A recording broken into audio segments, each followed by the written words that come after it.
¿Cómo va Colombia? Colombia está en problemas.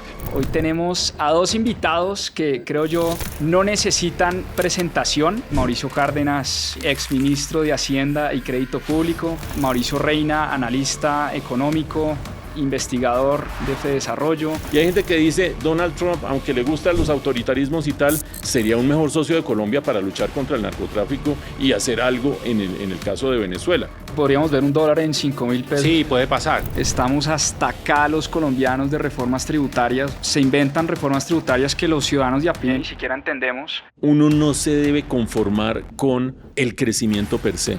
Uno debe garantizar igualdad de oportunidades. Díganme una cosa buena y una cosa mala o fea de esta nueva reforma tributaria.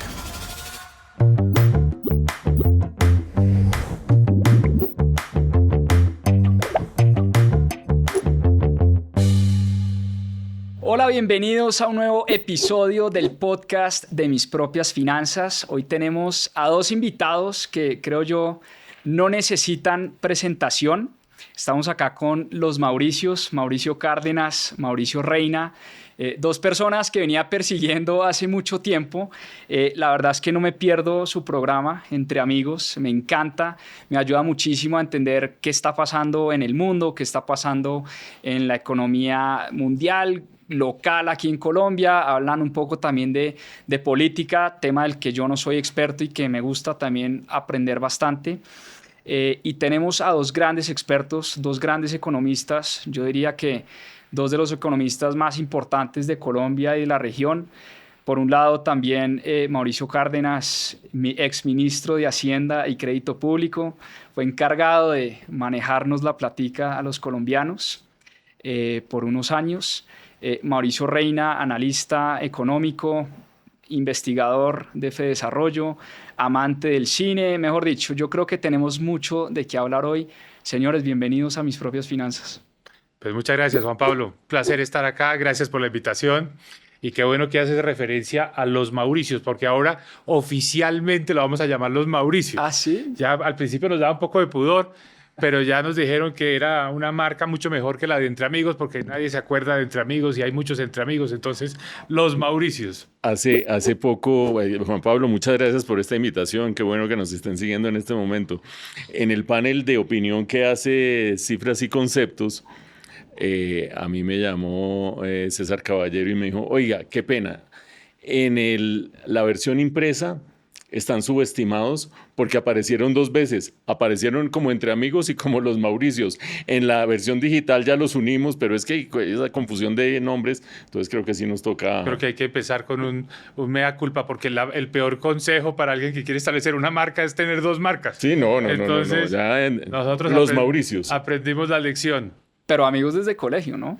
Sí, nos conocimos en quinto de primaria, en el Liceo de Cervantes, y desde ese momento desarrollamos una relación que nos ha ido llevando. ¿Quién era mejor estudiante? Mauricio Reina, sin duda alguna. ¿Ah, sí? Sí. En el colegio. Y lo de la clase. En el colegio, en la universidad. Yo no sé, nunca hemos hablado de eso, pero usted en la universidad, como en el colegio, como que se dormía ya contra la pared, las tardes entraba el sol por la ventana del salón, pero en la universidad eso fue como si le hubieran puesto un volador. Encontré mi vocación.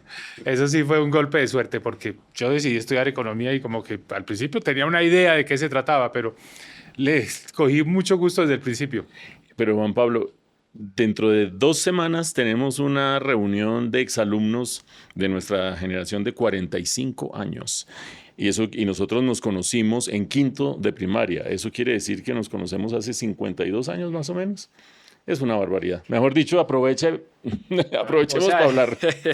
Esa marca Entre Amigos. Debe vivir agradecido porque usted llegó al colegio tarde, él venía de otro colegio y pues lo recibimos bien, ¿no? Sí, eso tengo que reconocer. La transición se facilitó. Yo todavía tengo esa gratitud con usted porque... Sí. Bueno, pues mucho tenemos de qué hablar. Entremos en materia. Da la coincidencia de que hoy estamos grabando el día de elecciones en Estados Unidos, día importantísimo para el mundo, para la política del mundo, para el futuro del mundo, para la economía del mundo.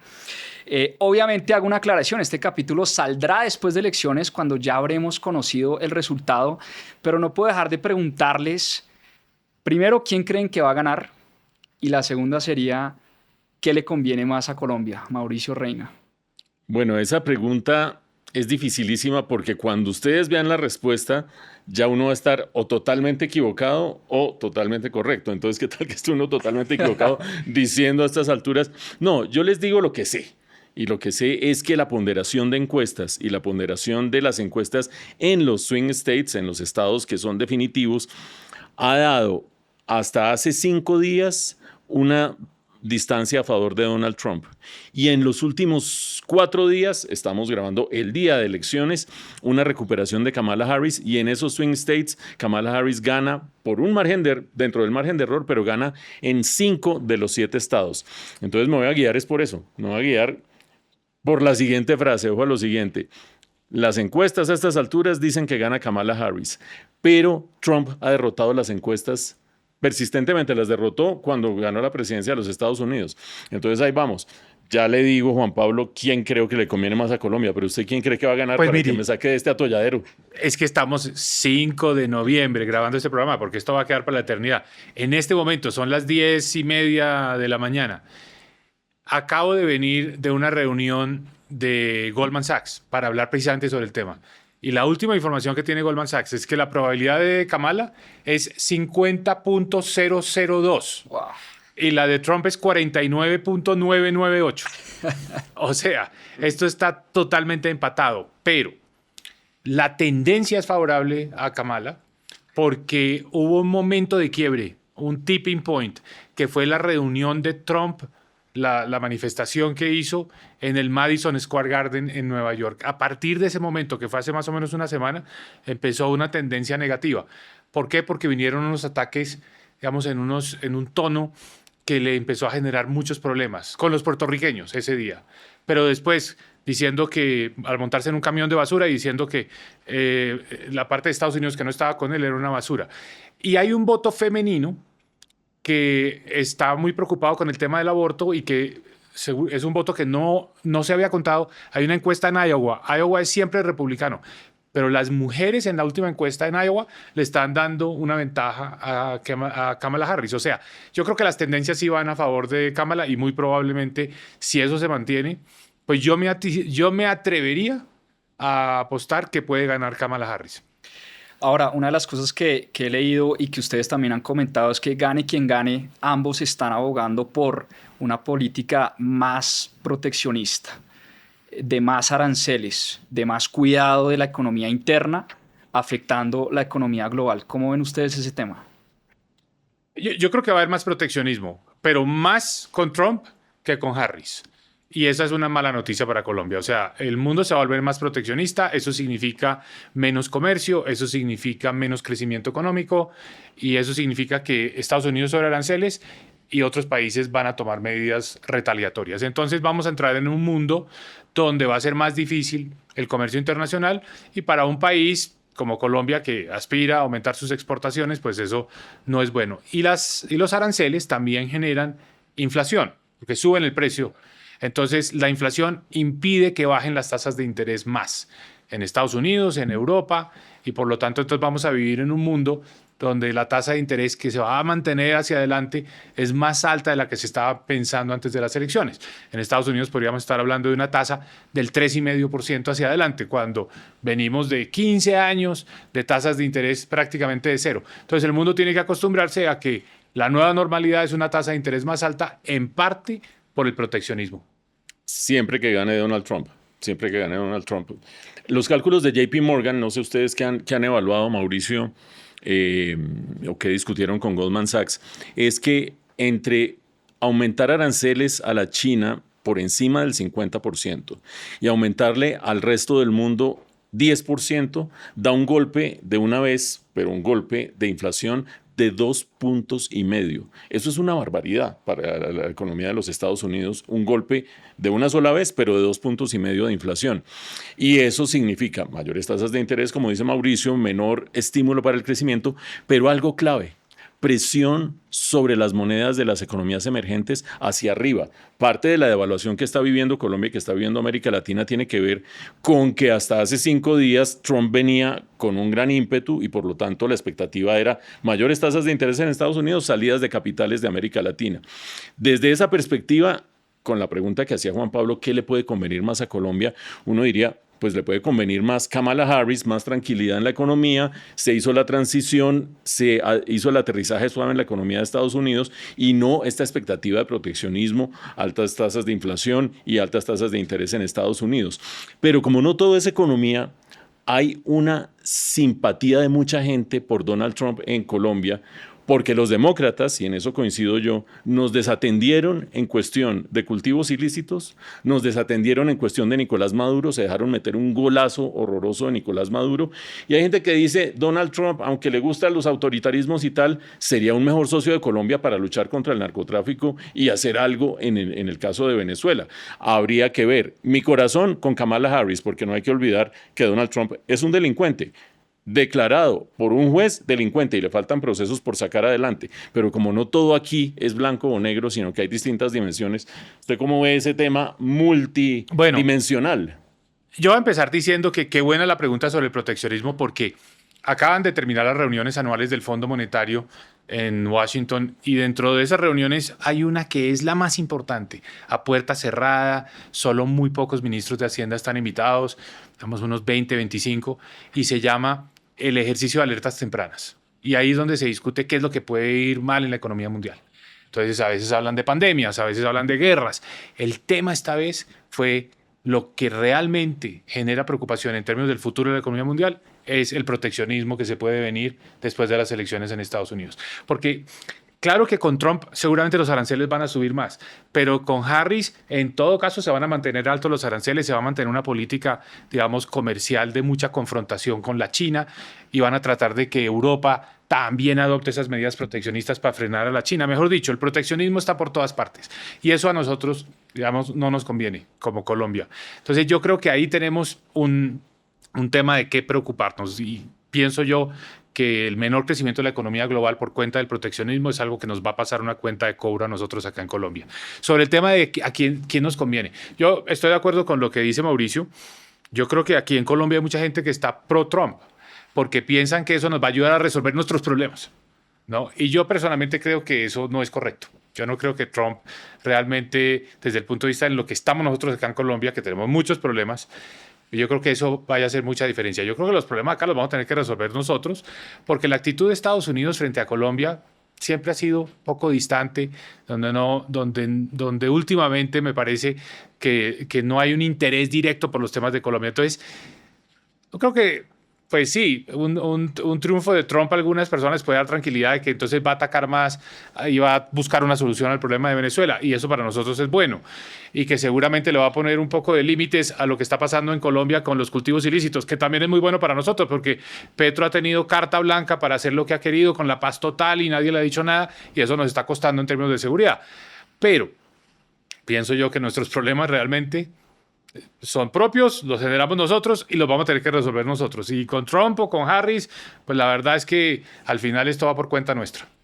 Ahora, último tema sobre Estados Unidos. Uno de los temas importantes hoy es el déficit fiscal en Estados Unidos. La deuda desbordada que llega creo que a 35 billones a hoy. Pero estuve tratando de leer cómo cualquiera de los dos, o Kamala o Trump, va a resolver ese problema y no veo una línea clara. Por un lado, Trump dice menos impuestos, pero menos gasto del Estado y de alguna otra manera más inversión va a hacer que eso ayude, pero eso se ha demostrado en el pasado que de pronto no es la fórmula, pero Kamala también con su gasto desmedido y con su ampliación del tamaño del Estado, tampoco ve uno cómo Estados Unidos resuelva ese problema fiscal. Y aquí le quiero preguntar al experto exministro de Hacienda cómo se resuelve ese problema. Bueno, con voluntad política, pero no hay voluntad política en Estados Unidos, porque yo no, si fuera a caricaturizar las cosas, Trump va a bajar los impuestos, ya lo anunció, va a bajar los impuestos especialmente a los ricos, y no le veo ninguna intención realmente de reducir el gasto público. Y Harris, pues va a aumentar el gasto público y creo que entre los dos, por caminos distintos, llegan a una situación y es un alto déficit fiscal. pero lo mantienen y lo sostienen porque no sienten la presión, la urgencia de corregirlo. No es como Colombia, que si tiene un déficit fiscal muy alto, eso le empieza a salir muy caro porque se sube el dólar, o se nos vuelve, o perdemos grados en nuestra calificación, o porque se nos encarece el financiamiento. Entonces, para nosotros es muy difícil tener esos déficits. Estados Unidos no, tiene muchos más grados de libertad, tiene la posibilidad de mantener esos déficits de 7, 8% del Producto Interno Bruto. Entonces, yo no creo que eso se vaya a corregir. Y ese es un desequilibrio que queda ahí, digamos, como en la economía mundial, que en el fondo se traduce en tasas de interés un poco más altas, volvemos al mismo punto a largo plazo, y tal vez también otro elemento, y es que en la geopolítica mundial eso influye, porque si Estados Unidos tiene un déficit, pues lo tiene que financiar de alguna manera.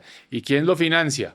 Pues los países petroleros, que tienen excedentes, y la China, que también tiene excedentes. Entonces se va cambiando, se va haciendo esa reconfiguración de la geopolítica mundial, donde hay unas nuevas potencias que van emergiendo y que le van quitando espacio, por eso se lo van socavando muy lentamente a los Estados Unidos. El precio de tener un alto déficit fiscal y una altísima deuda en Estados Unidos es algo que va minando, digamos, esa economía de Estados Unidos, pero muy lentamente, y eso, digamos, cuando vayan a tratar de corregirlo en 10 o 15 años, ya va a ser tarde, porque va a haber otros países que pues han acumulado mucho más poder. ¿Es sostenible, Mauricio, ese manejo fiscal de Estados Unidos, o estamos ante el principio del fin de la Pax Americana, si se quiere? Dos observaciones. Una, entre los dos, entre Trump y Harris, yo sí noto una diferencia. No obstante que Harris y los demócratas pretenden gastar más, y Harris más incluso que la administración Biden, tiene una diferencia frente a Trump, y es que Harris es más responsable y los demócratas más responsables en las políticas públicas. Creo que el nivel de irresponsabilidad que lleva un delincuente en la cabeza, el nivel de irresponsabilidad de alguien que en las elecciones pasadas quería desconocer los resultados electorales y llevar gente a, por las malas, invadir el Congreso para tomarse el Congreso para que le dieran el poder a él, es que no tiene una noción de la responsabilidad en las políticas públicas. Por lo tanto, yo sí establecería una diferencia y diría que la economía mundial está mucho mejor con Harris que con Trump. Primer punto. Vamos a ver, ya cuando oigan esto va a ser chimbo este cuento, este análisis. Pero segundo, yo creo que la decadencia lenta de los Estados Unidos es una tendencia irreversible. Creo que se nota en innovación, se nota en productividad, se nota en su rol en el multilateralismo global. El mismo Trump, una dimensión que no hemos tocado, sería mucho más aislacionista, la incapacidad de mantener una presencia bélica en todos los conflictos que se están dando en el mundo, la imposibilidad de mantener niveles de productividad a los niveles que tiene China en este momento. Yo creo que estamos asistiendo, y esto no es ninguna novedad, a una lenta decadencia de la hegemonía de Estados Unidos. Y hoy se habla, pues, de hecho, de multipolaridad, no de una hegemonía de Estados Unidos. Y esa tendencia se va a mantener, entre otras cosas, por la disfuncionalidad política que ha salido a flote con el fenómeno republicano y el fenómeno de Trump. No es culpa de él, no es responsabilidad de él. Él ha canalizado y exacerbado esa división.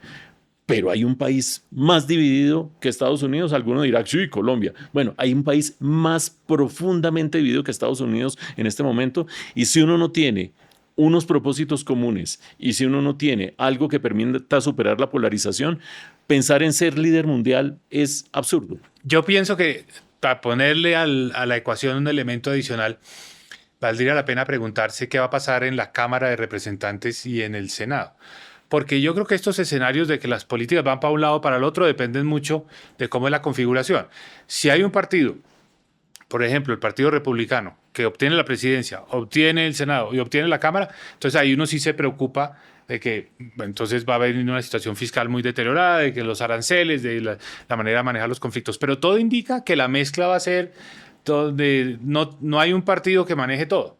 Entonces, los republicanos parece que van a ganar el Senado, y eso es tal vez de todos los pronósticos el más confiable de todos. Entonces, si gana Kamala, no va a tener el Senado. Y los demócratas pueden ganar la Cámara. Digamos que si eso se da, tampoco un gobierno republicano de Trump va a tener la capacidad de mover muchos cambios, hacer grandes reformas. Entonces, lo que creo que va a pasar en Estados Unidos, a pesar de este ímpetu de hoy, el día de elecciones, etcétera, es que no cambian mucho las cosas. La pregunta que yo me haría, un poco en la línea de lo que estaba planteando Mauricio, es si pierde Trump, ¿se van a moderar los republicanos? Pues es decir, ya Trump pasa un poco a un retiro forzoso, entonces vendrá una nueva generación de republicanos más moderados que no sigan con esta idea de las guerras comerciales y del MAGA, en fin. Probablemente no, porque la siguiente generación de republicanos, los que están eligiendo ahora el Senado, son parecidos al señor J.D. Vance, el candidato a la vicepresidencia, que son todos más o menos de la línea de Trump. Entonces, la polarización en Estados Unidos va a seguir y vamos a tener, y eso es parte del declive, es parte del deterioro, digamos, de la sociedad americana. Sí, les iba a decir que una de las cosas que más me cuesta digerir cuando pienso en el declive de Estados Unidos es, bueno, ¿y entonces para dónde cogemos? ¿China? Entonces confiamos en Xi Jinping, nos vamos para Rusia, Putin, nos vamos para India. ¿Quién va a ser el nuevo que lidere el mundo? Y pues por eso sigo inclinándome por obvias razones por Estados Unidos, siendo que claro, estoy de acuerdo, va en decadencia, pero es que uno mira al mundo y no tiene como de dónde agarrarse. Antes de seguir con nuestra entrevista, quiero contarte que este podcast es traído a ti por Global 66. Global 66 es una plataforma global que te permite tener una cuenta en 3 monedas distintas, en dólares, en euros y en libras esterlinas. Te permite hacer transferencias internacionales a más de 70 países al menor costo posible. Tu cuenta en dólares en Global 66 te renta hasta un 6% efectivo anual.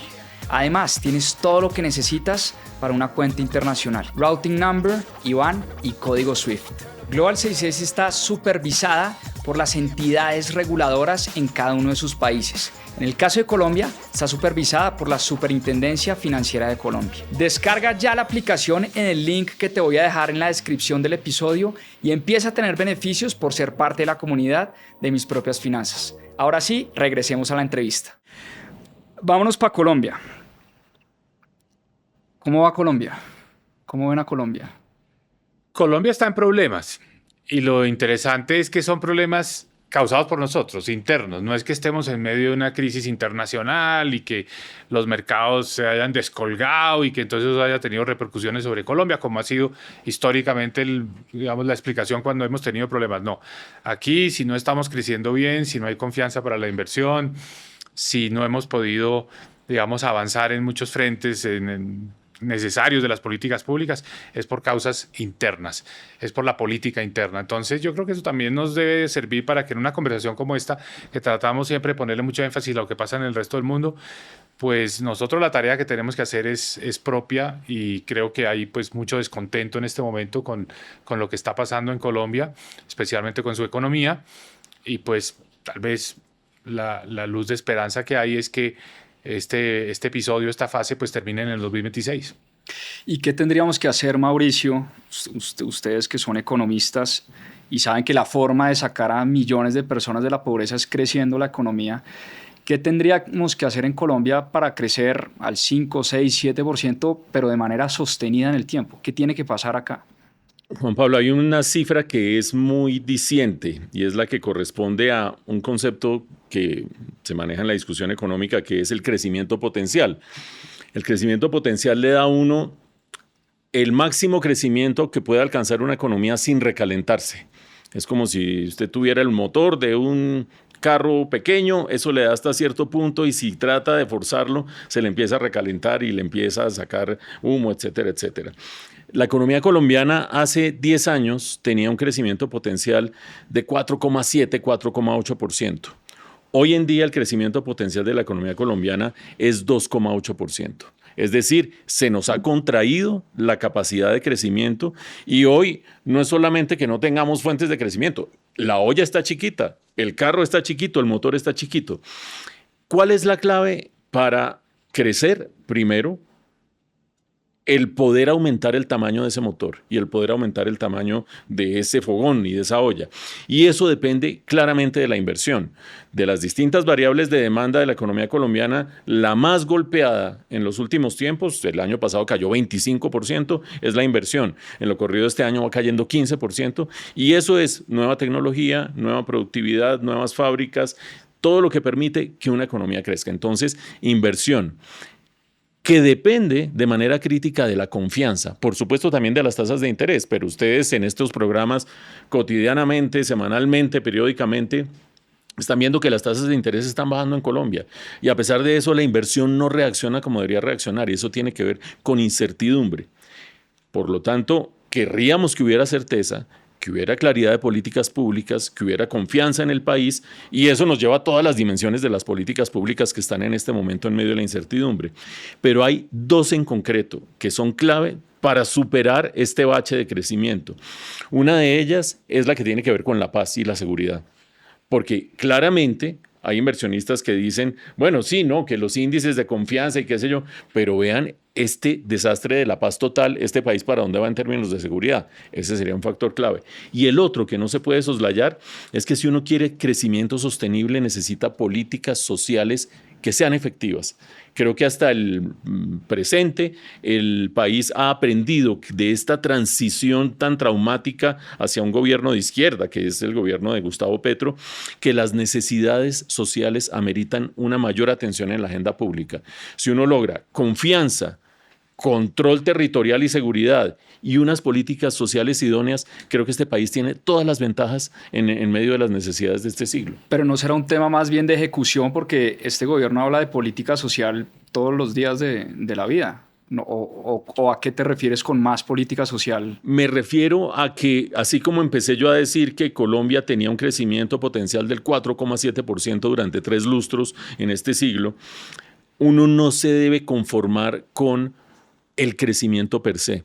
Uno debe garantizar igualdad de oportunidades, no igualdad de resultados. Es decir, no que porque el de al lado tiene una bicicleta de no sé cuántos millones de pesos, si yo no la tengo, entonces es un nazi, un fascista y un patriarca, no sé qué, cuántas cosas, pero sí ofrecer igualdad de oportunidades para que la gente en una generación pueda dar el salto hacia una mejor vida. Y eso creo que es lo fundamental.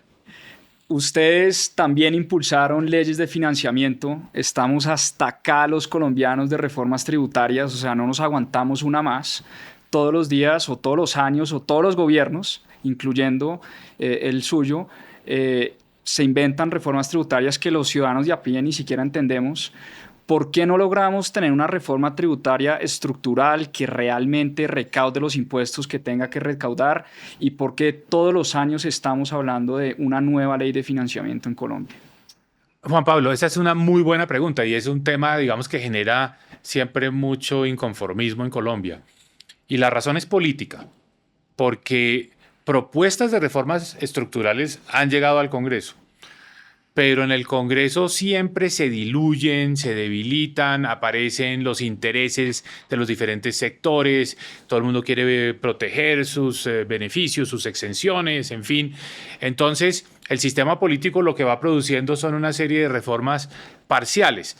¿Por qué? Porque no está hecho de una manera en la que el Congreso decida, bueno, vamos a definitivamente simplificar todo, vamos a resolver estos problemas estructurales que tiene el sistema tributario colombiano. Lo ilustro con 2 ejemplos. Una de las fórmulas obvias y casi naturales de resolver el problema tributario de Colombia es ampliar la base, eliminar una cantidad de exenciones y más bien tratar por la vía del gasto público de redistribuir. Pero fíjese lo que pasó cuando el ministro Carrasquilla propuso lo de la ampliación de la base del IVA. Se le vino todo el mundo encima y digamos que el sistema político generó los anticuerpos e inmediatamente se tuvo que echar para atrás. Entonces, el problema, creo yo, es esencialmente político. Ahora, lentamente, porque esto también tiene su otra faceta, el sistema va mejorando, o sea, se van resolviendo problemas. Cada reforma va tratando de corregir algún problema. Entonces le pongo el ejemplo de una reforma que introdujimos en el 2012. La generación de empleo en Colombia estaba frenada. Los empleadores, los empresarios generaban mucho empleo informal para no tener que pagar los impuestos a la nómina. Entonces dijimos, bueno, resolvamos ese problema específico. No todos los problemas del sistema tributario colombiano, pero eliminemos los aportes a salud, a pensiones, perdón, a salud, al ICBF, al SENA, y eso alivió la carga laboral en el sentido de que ya hoy contratar un trabajador pues no tiene esos sobrecostos y eso formalizó mucho el mercado laboral. Entonces se van resolviendo problemas puntuales. Le pongo otro ejemplo. Uno de los problemas que había en Colombia o que existe en Colombia es la altísima evasión.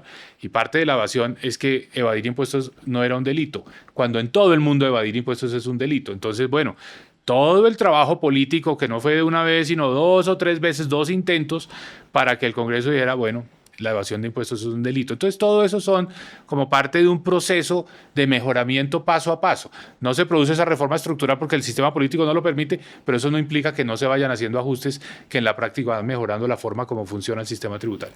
Díganme una cosa buena y una cosa mala o fea de esta nueva reforma tributaria.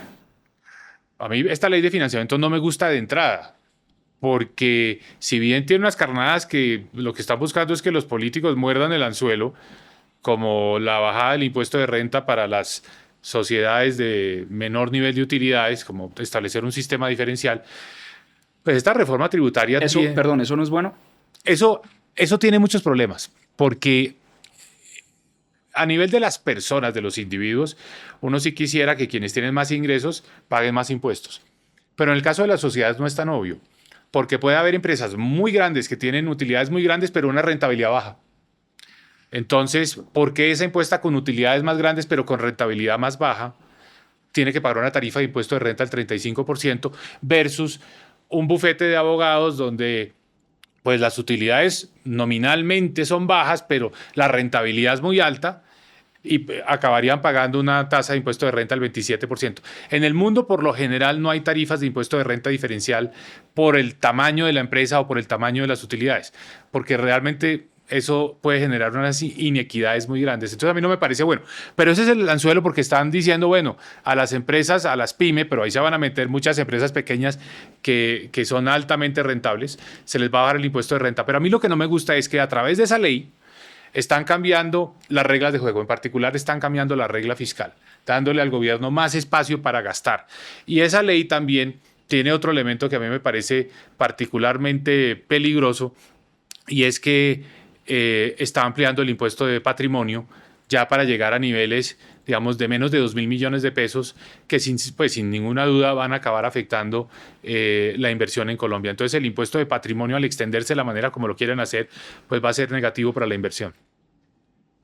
Mauricio, usted hablaba en estos días en su programa de que la forma que está enfrentando el gobierno, y da una analogía que me gustó,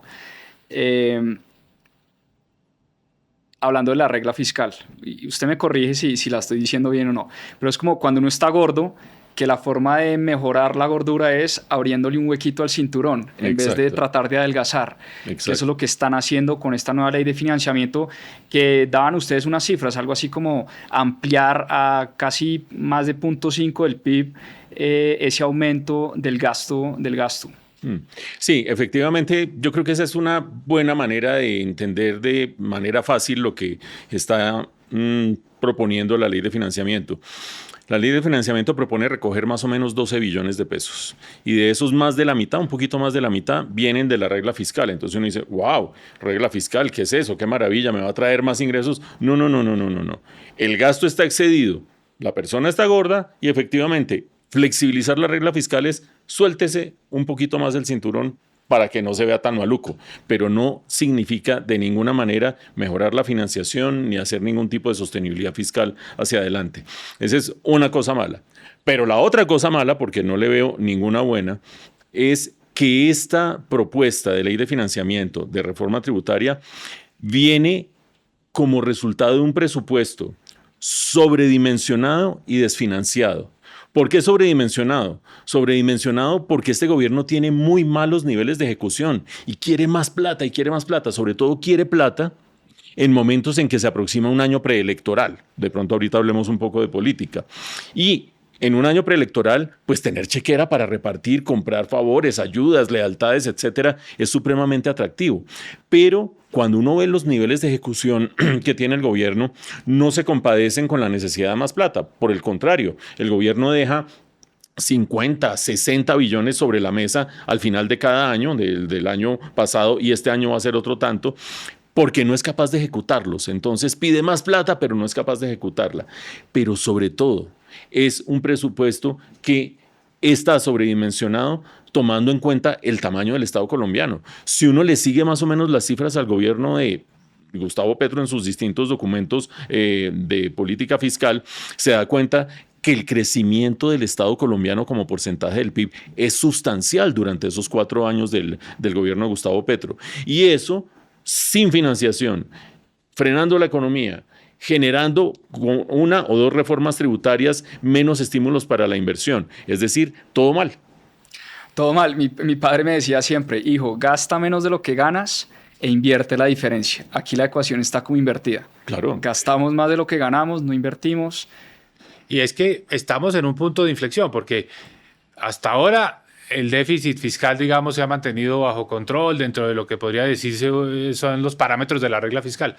Pero viene gran incertidumbre para el próximo año, porque con el presupuesto que va a sacar este gobierno por decreto, con el interés que tiene el gobierno de buscar cómo mantenerse en el poder en el 2026, y sobre todo, cuando están flaqueando los ingresos porque la economía está muy debilitada, pues nos podemos ir moviendo hacia un escenario de un déficit fiscal mucho más alto.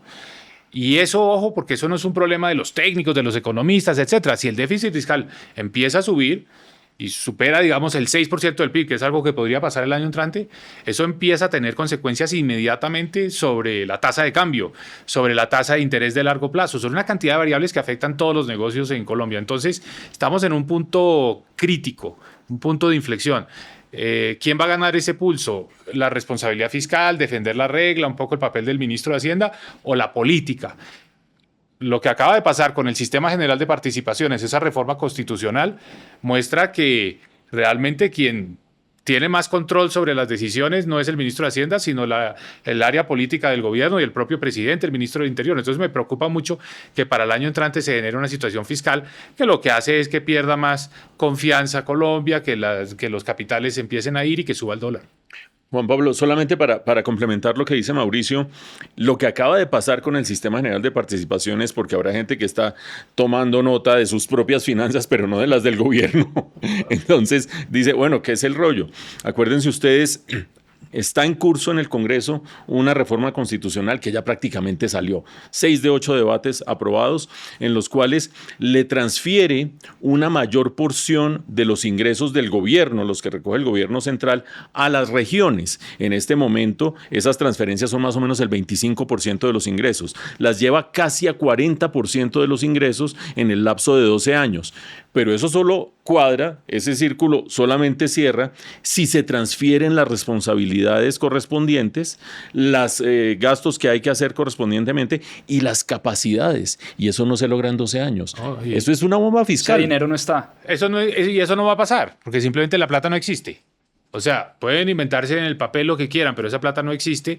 Entonces, que se está dando una señal horrible. La semana pasada, Colombia salió justamente ese mismo día que se votó en el Senado el acto legislativo con una emisión de 3.600 millones de dólares. Y ya ahí se empezó a ver que tuvo que pagar una prima un poco más alta, lo cual quiere decir que si Colombia sigue por ese camino, ya no tenemos tasas de interés del 7% sobre los papeles de Colombia a 10 años en dólares, sino del 8, del 9, incluso el 10.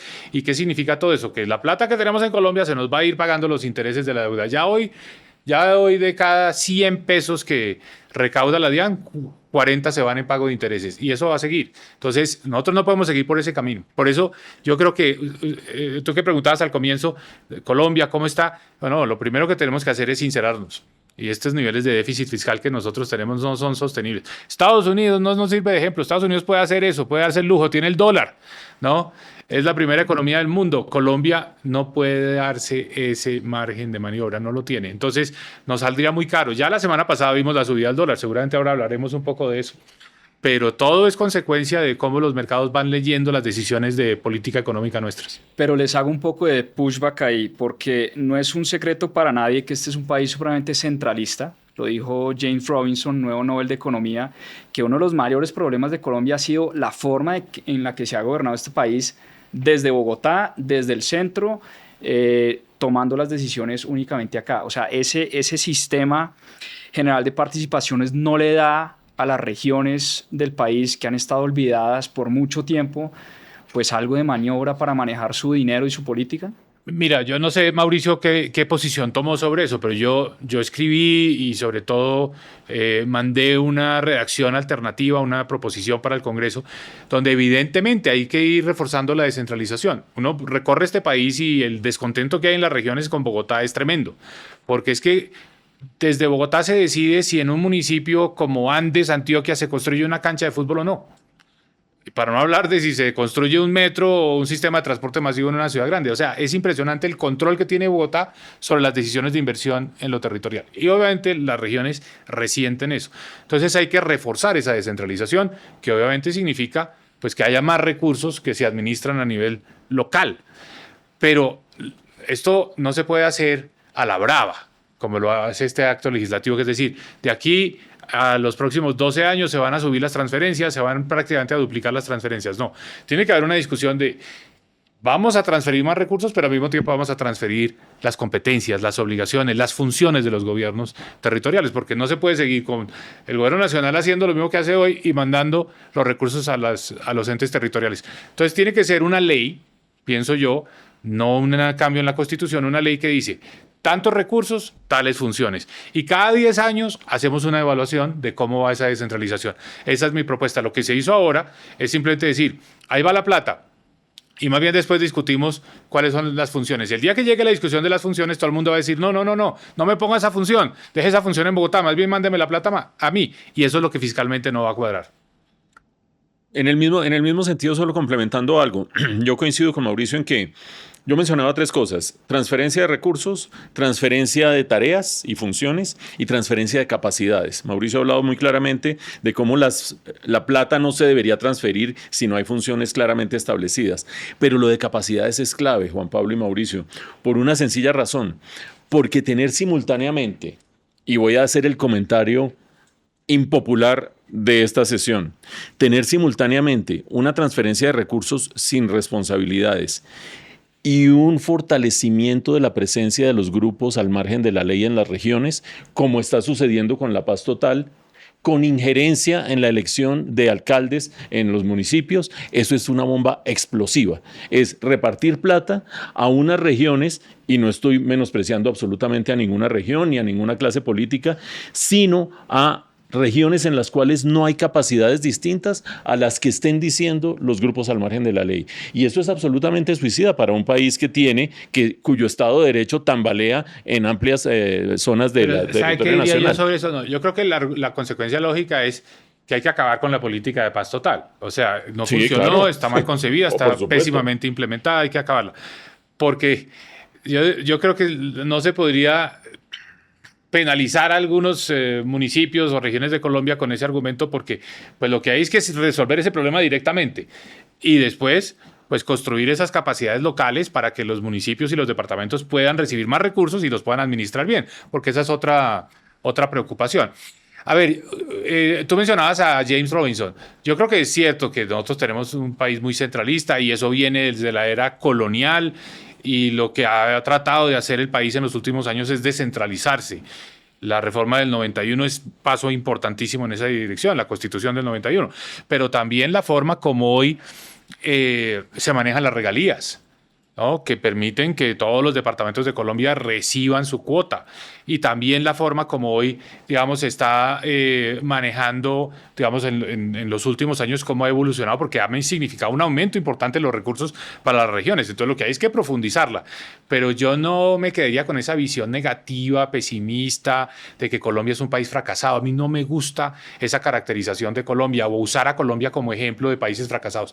No somos un país fracasado, somos un país que ha avanzado y que ha progresado, que todavía tiene mucho por hacer, que tiene mucho por aprender de los mejores, pero que no pienso yo que es el caso para mostrar a nivel mundial como el ejemplo de lo que es un mal manejo de una sociedad. No, ahí hemos ido avanzando y resolviendo algunos de nuestros problemas. Solo una observación para ilustrar la necesidad de evitar el fracaso.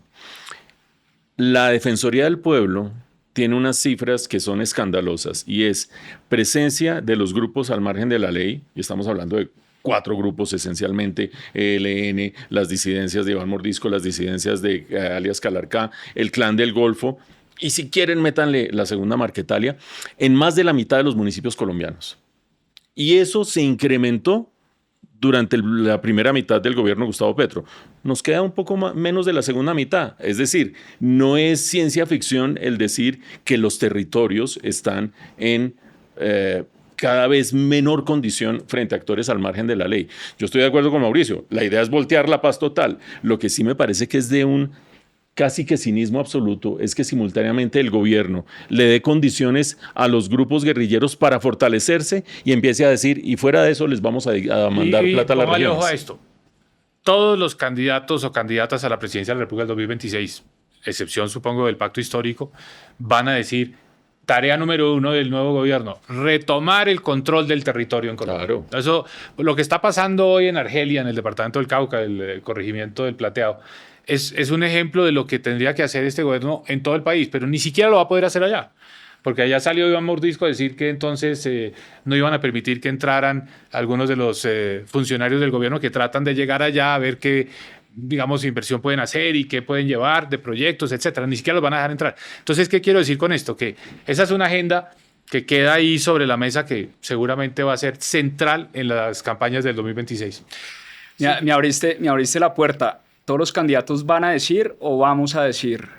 ¿Vas a ser candidato a la presidencia? No, yo estoy en una actitud de que me parece que en este momento es totalmente prematuro hablar de esas candidaturas. Yo creo que lo que puede pasar de aquí al 2026 es suficientemente grave, y creo que mientras uno se mantenga más en la orilla de estar opinando con credibilidad, el día que es candidato, todo el mundo dice: ese comentario tiene ese interés, no sé qué, pero si uno se mantiene en la orilla de que lo que quiero es unir a Colombia, evitar que se nos dé una debacle de aquí al 2026. Este gobierno todavía puede hacer muchas cosas que nos hacen daño, y yo quiero estar más bien en esa cancha, la de tratar de generar un poquito resistencia, un movimiento para neutralizar tanta mala decisión y sobre tanto riesgo que veo yo todavía de aquí al 2026. Hablemos del dólar. Estamos obviamente preocupados. El dólar se nos subió de 3.900 a 4.400 y pico la última vez que lo vi, hace el viernes pasado. Cuando esto salga al aire no sabemos en cuánto va a estar el dólar, pero una pregunta: ¿esto que está pasando con el dólar, el aumento del dólar en las últimas semanas, responde más a temas internos de decisiones políticas que estamos tomando en Colombia, o responde más a elecciones en Estados Unidos, China, incertidumbre? ¿Qué tanto peso le darían ustedes a tema externo o a tema interno, Mauricio? Yo arriesgo la siguiente combinación: 2 o 3 factores externos y un factor interno. Y empecemos por el interno para no sacarle el cuerpo al elefante en el salón. Cuando empezó a discutirse de manera más contundente en el Congreso este proyecto de reforma al Sistema General de Participación, es decir, las transferencias a las regiones, sin ninguna solidez desde el punto de vista fiscal, no tenía aval del Ministerio de Hacienda, se le oponía a Planeación Nacional, el dólar empezó a trepar mucho más rápido. Es decir, los inversionistas no son bobos. Quienes tienen papeles del gobierno colombiano dicen: con esas decisiones esto se va a enredar. Y inmediatamente empiezan a tomar decisiones de alejarse de esos papeles, venderlos, qué sé yo, y eso saca dólares de la economía. Ese es el factor local, que es apenas un ejemplo de indisciplina fiscal. Llamémoslo indisciplina fiscal. Antes hablábamos de un presupuesto sobredimensionado y no financiado, etcétera, etcétera. Pero hay unos factores que sería necio soslayar. Uno, el precio del petróleo. Hay una relación muy estrecha entre el precio del petróleo y el dólar, y el precio del dólar, una relación inversa, por supuesto. Mientras menor precio del petróleo, menos dólares entran a la economía y más se encarece el dólar. Y el precio del petróleo, en el momento en que estamos grabando este espacio, lleva una caída de más o menos $10 en poco tiempo. Segundo, una cosa regional que no podemos soslayar, y es que la elección de Claudia Sheinbaum, pero sobre todo lo que alcanzó a hacer Andrés Manuel López Obrador entre la elección y el momento de posesión de ella, también conmocionó un poco a los mercados. Esa voluntarismo del Ejecutivo de empezar a pensar que el judicial, y proponer y sacar adelante la idea de que los jueces tienen que ser elegidos popularmente, esa neutralización del poder del Congreso, todo eso asusta a los mercados y no diferencian mucho a América Latina. Entonces eso le pone presión a las monedas de América Latina. Pero lo otro, solo lo que estábamos diciendo hace un rato, mayor probabilidad de que gane Donald Trump, mayor probabilidad de que haya mayor inflación en Estados Unidos por cuenta de un descuadre fiscal y del proteccionismo, y eso hace que se demore más la baja de las tasas de interés en Estados Unidos. Eso también saca dólares de América Latina. No sé si falta algo, profesor Cárdenas. No, yo soy más de los factores internos. Yo creo que... Y también es difícil hablar del nivel específico, 4.400, 4.500. Hablemos un poquito de tendencias. Yo creo que si la situación fiscal de Colombia se sigue deteriorando y si las elecciones del 2026 apuntan a que el actual modelo de gobierno se mantiene, el dólar va a subir. La tendencia va a ser a subir. Podríamos ver un dólar en 5.000 pesos. Sí, puede pasar, 2025. sobre todo si el descuadre fiscal es grande. Expliquémoslo a los televidentes y a quienes nos siguen en este programa por qué hay esa relación entre lo fiscal y el dólar. Porque una parte muy importante de la deuda de Colombia la tienen inversionistas extranjeros. Y una parte importante de los TES, que es el principal papel del mercado de capitales en Colombia, casi el 30% de los TES, 27% de los TES están en manos de fondos extranjeros. Esos fondos extranjeros pueden, simplemente oprimiendo una tecla, vender los papeles, liquidar los TES y convertirlos a dólares en cuestión de segundos. Y han estado ahí sostenidos. Un mes entran, otro mes salen, pero ahí más o menos se han sostenido. Porque cuando vean que la situación de Colombia se deteriora y que este modelo, esta ideología estatizante, intervencionista, en contra un poco, hostigando al sector privado, se va a prolongar en el tiempo, muchos de esos inversionistas dicen, no quiero estar tan expuesto a un país como Colombia, voy a reducir un poco mis inversiones en TES, sacan esos dólares y eso mueve el dólar. Entonces eso significa que estamos a merced de lo que vaya a pasar en el escenario político y en el escenario fiscal. Y en la medida que nos vamos acercando al 2026, yo creo que se deterioran las finanzas públicas y aparece que el candidato o candidata al pacto histórico va a tener un 30-35% de favorabilidad, con lo cual tiene un buen chance de entrar a la segunda vuelta en el 2026. Entonces el riesgo de que esto se mantenga va a estar ahí latente. Nadie va a poder decir en el 2025 o a comienzos del 2026 que no hay ninguna posibilidad de que el pacto histórico se vuelva a elegir. Entonces ese nivel de incertidumbre va a hacer subir el dólar. Ahora, ¿qué dicen en Washington? ¿Qué dicen en el Banco Mundial? ¿Qué dicen en Goldman Sachs? ¿Qué dicen los inversionistas extranjeros? ¿Cómo están viendo a Colombia? ¿También con mucha preocupación? Sí, yo creo que un poco la gota que rebosó la copa fue este tema del acto legislativo del Sistema General de Participaciones, porque es que eso ya, o sea, aquí ha habido irresponsabilidades fiscales, ¿no? Que el presupuesto que lo sacaron por decreto porque el gobierno no quiso flexibilizarse y bajar el presupuesto en 12 billones de pesos, que era lo que le pedía al Congreso. Bueno, son 12 billones de pesos. Pero es que lo del Sistema General de Participaciones es una cosa explosiva, es una carga de profundidad. Es como decir que las finanzas públicas de Colombia, en vez de que la deuda pública baje, va a dispararse. Que el déficit fiscal, en vez de bajarse, va a disparar. Entonces, en ese momento, los inversionistas dijeron, no, esto huele mal, porque quiere decir que el Ministerio de Hacienda no fue capaz de frenar un proyecto de acto legislativo que era muy problemático desde el punto de vista fiscal, porque las fuerzas políticas llevaron a que la mañana del día de la votación el presidente Petro puso un tweet diciendo, no, el gobierno está apoyando esta iniciativa. Entonces ahí mismo todos los mercados dijeron, no, si el gobierno no tiene la capacidad de frenar unas ideas que desde el punto de vista fiscal, así políticamente sean atractivas. Yo siempre he dicho, políticamente esa propuesta es adictiva, pero económicamente es radioactiva. Es radioactiva porque esto lo que genera es un descuadre fiscal que se traduce en devaluación, se traduce en aumento de la tasa de interés, etcétera. Entonces, el ambiente que hay hoy entre los inversionistas es, a ver, ¿cómo están las cosas en Colombia? Porque siempre como que al final los inversionistas dicen, Colombia al final hace las cosas bien. Pues esta vez no ha sido así hasta ahora. Faltan 2 debates de este acto legislativo en la Cámara. Vamos a ver qué pasa ahí, pero yo no tengo muchas esperanzas de que eso se vaya a rectificar ahí. Cuando uno mira Colombia, cuando uno mira Estados Unidos, México, creo que uno pudiera concluir que estamos viviendo una crisis brutal de liderazgo. Estás dirigiendo un programa de liderazgo en la Universidad de Columbia, una de las universidades más importantes en el mundo. Háblanos de eso, de qué se trata ese programa y hablemos de liderazgo. ¿Qué hace a un buen líder? Pues mira, yo he descubierto que esa es una de las preguntas más difíciles de contestar. O sea, es mucho más fácil ser profesor de economía.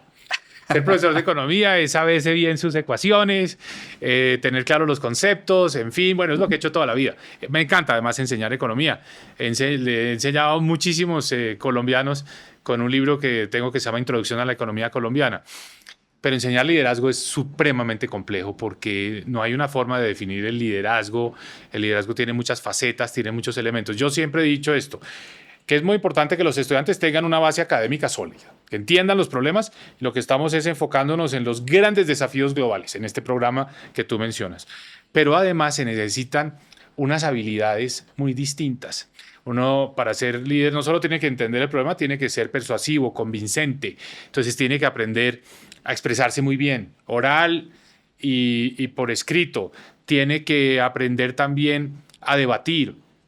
Tiene que adquirir la habilidad de trabajar en grupo. Tiene que adquirir la habilidad de hacer al mismo tiempo propuestas que resuelvan los problemas, que sean efectivas. Y sobre todo cuando hay muchos problemas sobre la mesa, pues ojalá que las propuestas resuelvan varios de esos problemas al tiempo. Ese es el gran desafío. Entonces, en esa línea es en la que yo tengo estructurado este programa, lo diseñamos. Vienen unos 25 futuros líderes globales de todas partes del mundo.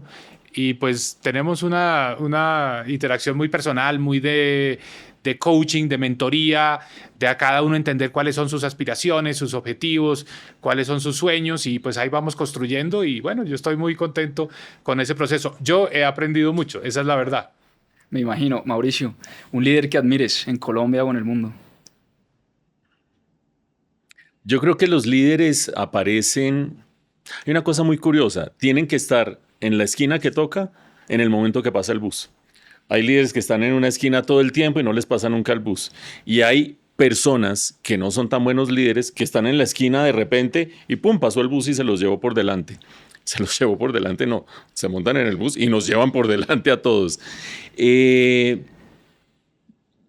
Por supuesto, digamos, Mauricio hace un rato decía que él en este momento no está en el plan de lanzarse y no sé qué, sé cuánto, y yo suscribo lo mismo. Yo creo que el día que si Mauricio decide lanzarse como precandidato o algo así, nos toca hacer los Mauricios con otro Mauricio, porque se pierde la credibilidad. Tengo un Mauricio que ha estado ahí en lista de espera. Bueno, ahorita me cuento para no comprometer. Pero, ¿por qué digo eso?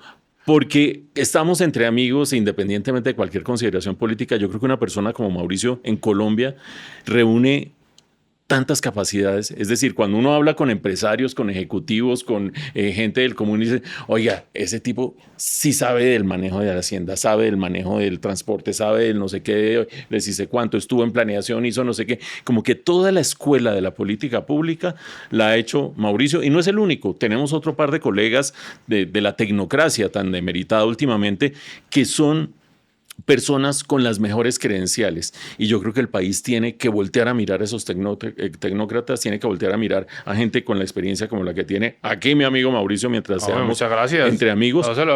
¿Votarías por tu amigo Mauricio? No se lo había oído. No, muchas gracias. No, porque es que si no dejan de creernos en el programa. No, está bien. Pero... No. Y pues yo aprovecho para decir que pocas personas que yo conozca con la capacidad de síntesis analítica y de ser muy buenos asesores y decir las cosas como son, no el club de aplausos y el comité pues de que lo va a ensalzar, no, sino simplemente siempre con los pies en la tierra. Y mucho las opiniones suyas, que ahora cada día más la gente las está escuchando a través de del noticiero de Red Más, hagámosle la publicidad. Yo creo que también son parte muy importante de la democracia. Esa es la democracia. Mauricio Reina pudiera ser el ministro de Hacienda de Mauricio dice que Mauricio no Cárdenas. se asoma a la cosa pública. No me asomo a la cosa pública. Ni en peligro. Pero además, Juan Pablo, yo creo que esta reflexión de estos últimos 4 minutos que da un poco de vergüenza, no debe dar vergüenza, porque es que yo creo que en el clima político de este país en este momento es muy fácil tomar decisiones políticas y desarrollar favoritismos por el estómago. En eso consiste la polarización y la política del odio. Y que fulano dijo y que el otro le mandó y que no sé qué. Y en ese proceso, la falta de empatía de la gente con la tecnocracia ha sido muy grande y eso es peligrosísimo. La tecnocracia en general, aquí tenemos un gran representante de la tecnocracia, pero insisto, hay otros colegas que también son buenos representantes de la tecnocracia, tiene la experiencia de todo lo bueno que ha hecho este país y este país ha hecho muchas cosas buenas. Hemos hecho cosas que no son tan buenas y hemos dejado de hacer cosas que son necesarias, pero que de repente a un país y a una sociedad le dé amnesia y pretenda partir de cero y arrancar todo improvisadamente, ese es de los peores errores que se pueden cometer y que estamos cometiendo a estas alturas. Ahora, ¿por qué no acercarse a lo público y por qué sí acercarse a lo público? Esto es como cuando un grupo de jazz o de rock va a arrancar, entonces alguien pone el tono y el otro afina y se monta sobre ese tono. Yo voy a poner el tono y usted va a decir todo lo contrario, entonces ahí vamos a quedar muy bien. Yo pasé por el sector público y fue un paso donde aprendí muchas cosas, pero fue tremendamente ingrato. Todo el mundo se siente dueño de uno. Y uno es funcionario público, entonces pues algún sentido tiene, le están pagando el sueldo a uno para servir, pero la manoseadera de congresistas, la manoseadera de amigos de fulano, la manoseadera de amigos del presidente. Yo llegué a viceministro, yo no llegué a ministro, pero bastaba hacer eso para que uno le tocaba atender a una cantidad de gente y una cantidad de presiones, una cantidad de vainas hartísimas. Punto número 1. Punto número 2. La labor es tremendamente ingrata. En mi experiencia me fue bien, no tuve investigaciones encima, pero es tremendamente ingrato porque uno pierde por completo la vida privada, pierde por completo la vida familiar, se consagra 7 días por semana, 24 horas al día y el reconocimiento es bajitico. Es una cosa, son solo críticas y que no se hizo tal cosa y que llegó tarde la resolución y que no sé qué. Entonces eso no tiene mayor sentido. Y hoy en día, con las redes sociales, los dos fenómenos se exacerban. La cosa de que quién es amigo y quién no es amigo y no sé qué, y ese es un monigote y ta. Pero Mauricio está en condiciones de rebatir todo lo que acabo de decir. Juan Pablo, como tú te podrás imaginar, hemos hablado muchísimo, hemos hecho muchas entrevistas, pero nunca nos habían hecho esa pregunta y creo que esa pregunta es muy buena porque llega un poco a la esencia de los dos y tal vez a lo que nos diferencia. Y yo creo que dentro de esa diferenciación, pues es que nos complementamos bien. Yo ya les decía que Mauricio fue el pilo en el colegio, el aplicado, el que nosotros estudiábamos, como les decía, en el Cervantes, el que siempre sacaba las mejores notas, los curas lo mostraban de ejemplo siempre, ¿no? El que había que seguir, el modelo a seguir. Yo era buen estudiante, no voy a negar eso, pero el de organizar el bingo, el de organizar el anuario, el de hacer una cantidad de actividades sociales, los paseos, Después me metí en mi tema de la economía. Pero yo siempre he tenido como esa vocación más de lo público. Me dediqué a estudiar economía, a formarme bien técnicamente, a poder ser parte de esto de la tecnocracia. Pero mi vocación, lo que más me motiva, es esa parte, es el servicio público, es el gobierno, es las ideas, es estar en los debates, en fin. Y esto que Mauricio dice, no, que el trabajo del sector público es ingrato, pues a mí el sector público, yo he tenido golpes y tal, y no me quita nada de esa motivación y de esa vocación, simplemente más bien me la crece. Es como, no hay que dejar, se le va endureciendo a uno mucho la piel. Entonces, yo tengo esa vocación, es como lo que le da razón de ser a mi vida, no es admirando mucho el mundo empresarial, teniendo hermanos que se dedican al mundo empresarial que los admiro profundamente. Lo que a mí más me motiva es poder ayudar a construir este país desde lo público, desde la política pública. Y es una motivación muy propia interna. ¿De dónde viene? Pues eso ya será otra conversación y otra discusión, pero es lo que yo he tenido como eso que le da a uno como la fuerza vital. Entonces ahí creo que tenemos ese matiz, pero fíjese que eso al mismo tiempo nos complementa bien. Espectacular. ¿Y cuál era el tema del que No, yo teníamos iba que a hacer hablar? un comentario, porque tú hiciste una pregunta en un momento dado y Mauricio la contestó muy bien desde la perspectiva de lo macro, que es, bueno, y el crecimiento de Colombia. ¿Cómo vamos a volver a ser un país que prospere? Porque si no hay crecimiento, pues lo demás es carreta. No vamos a poder tener los recursos para resolver ninguno de los problemas. Entonces, me parece muy bien la respuesta que dio Mauricio, muy en la línea de lo macro. Yo lo pondría en lo micro y es, yo siento que hoy en día, al ilustrarlo con un ejemplo, si usted se encuentra con un amigo suyo, de los del colegio, y dice, oiga, hagamos este negocio, compremos un local o creemos una nueva empresa o hagamos una inversión en propiedad raíz, lo que sea, la gente la respuesta que le va a dar es, esperemos a ver, ¿no? Uno que quisiera que la respuesta que le dé la gente a uno sea, hágale, démosle, porque si no lo hacemos nosotros, lo va a hacer alguien más. Hoy el sentimiento, el marco mental es, esperemos a ver qué pasa. Yo veo muchas familias en Colombia que tienen inversiones importantes diciendo, esto se va a poner difícil, de pronto es hora de diversificar, nos hemos concentrado mucho con todos nuestros negocios en Colombia, entonces estamos jugando un poco a la defensiva, ¿no? A atajar el gol que se viene. Cuando el éxito es solo cuando tengamos en la cabeza, en el mindset, la ofensiva. Tenemos que hacer este negocio porque si no, alguien nos va a ganar. Alguien va a estar... Entonces, necesitamos hacer ese cambio. ¿Cómo se cambia el marco mental? ¿Cómo pasamos de la defensiva a la ofensiva? ¿Cómo pasamos de espérese a ver a hágale ya, dele? Y eso es un tema muy emotivo, muy psicológico, muy de estar pensando, oiga, este país tiene muchísimas fortalezas, no estar hablando todo el día entre nosotros de las debilidades, de los problemas, del último que dijo Petro, no, de nuestras propias fortalezas. A mí lo que más me preocupa de lo que está pasando ahora en Colombia es que estamos dejando pasar una oportunidad. O sea, estamos a la defensiva evitando echar para atrás, pero deberíamos estar a la ofensiva porque el país está lleno de oportunidades. El mundo quiere países como Colombia. Países que no le declaran guerras a nadie, países que tienen posibilidad de aumentar la producción de alimentos, que tienen la posibilidad de producir energías limpias, países que al mismo tiempo tienen la posibilidad de aumentar el comercio con Estados Unidos, ahora que Estados Unidos no le quiere comprar a la China. Mejor dicho, tenemos todo. Pero aquí no estamos en esa conversación, estamos en la defensiva. Entonces tenemos que hacer el paso allá. Eso, alguna gente puede decir, es la política, es el 2026, el 2026 se va a arreglar todo. No. Eso lo tenemos que empezar a arreglar desde ya y para eso yo creo que tenemos que bajarle el volumen a todas las noticias que vienen del gobierno y todas esas declaraciones del presidente y subirle un poco el volumen a este tipo de conversaciones para que digamos, oiga, sí, aquí hay unas oportunidades y lo que tenemos que salir a aprovecharlas y que el gobierno haga ya y siga haciendo sus cosas y haga sus anuncios que al final no se traducen en nada, son puro ruido y nosotros no perdamos el ritmo y no perdamos sobre todo el rumbo. Me encanta ese mensaje ya para ir cerrando. Y una última que siempre hacemos acá porque nos encantan los libros y de hecho tenemos un club de lectura todos los domingos. ¿Qué libro nos recomiendan?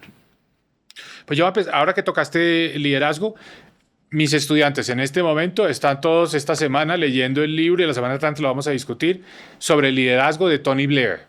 Lo vi en todas partes ahora que viajé a Boston. Bueno, yo ya me lo leí. Carlos Caballero, por cierto, escribió una gran columna en El Tiempo haciendo una síntesis y diciendo elegante y diplomáticamente como todo lo de él, que el presidente Petro quizás no se había leído ese libro y eso pues es un hecho, porque es el tipo de liderazgo. Yo me leí ese libro y dije, oye, este es el curso que yo quiero dar, porque es el liderazgo que respeta las instituciones, que entiende que todo tiene un proceso, que hay que tener una visión, que hay que hacer una cantidad de pasos pequeños para poder lograr la meta, que hay que saber priorizar, que hay que saber aprender de los mejores, en fin, el tipo de liderazgo que uno quisiera que algún día le llegara a Colombia. Buenísimo. Y Reina, libro y película. Bueno, empecemos por el libro.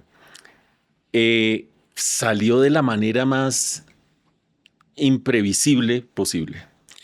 A mí, hace como 8 años, me regalaron una caja, nuestra común amiga Mariana Garcés, cuando era ministra de Cultura, una caja de 10 libros de la cocina en Colombia. lindísima la caja. Y entonces tiene escritos de época, tiene el gran libro de la cocina colombiana, que son unas recetas maravillosas, no sé qué, si sé cuánto. Y yo agarré la caja, no me cupo en el trasteo y me la llevé para Villa de Leyva. Y hace poco en Villa de Leyva yo dije, oiga, es una infamia tener esa caja y ni siquiera saber qué tiene. Libros magníficos, pero hay uno que es fascinante. Es la historia de un convento en Colombia reconstruida por una historiadora, a partir de los libros de contabilidad de la cocina del convento. ¿Qué se compraba? ¿Cuánto costaba? ¿Qué se comía? ¿Qué escaseaba? ¿Cómo eran las comidas? Es fascinante, porque esas historias que se construyen a partir de fantasía, pues son chéveres, pero algo tan concreto como las cuentas de la cocina de un convento es absolutamente fascinante.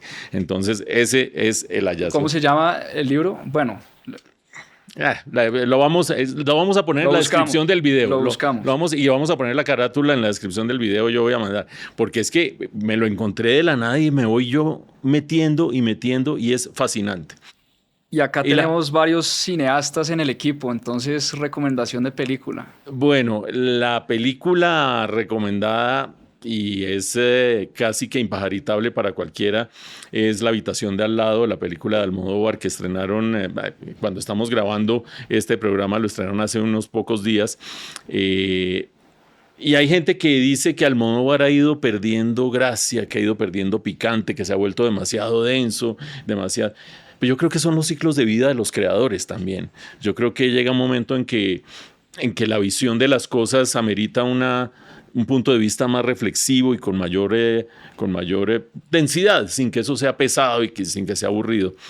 Y hay otra que es la que más he disfrutado recientemente, pero ya mucha gente no la va a poder ver, por lo menos como la vi yo.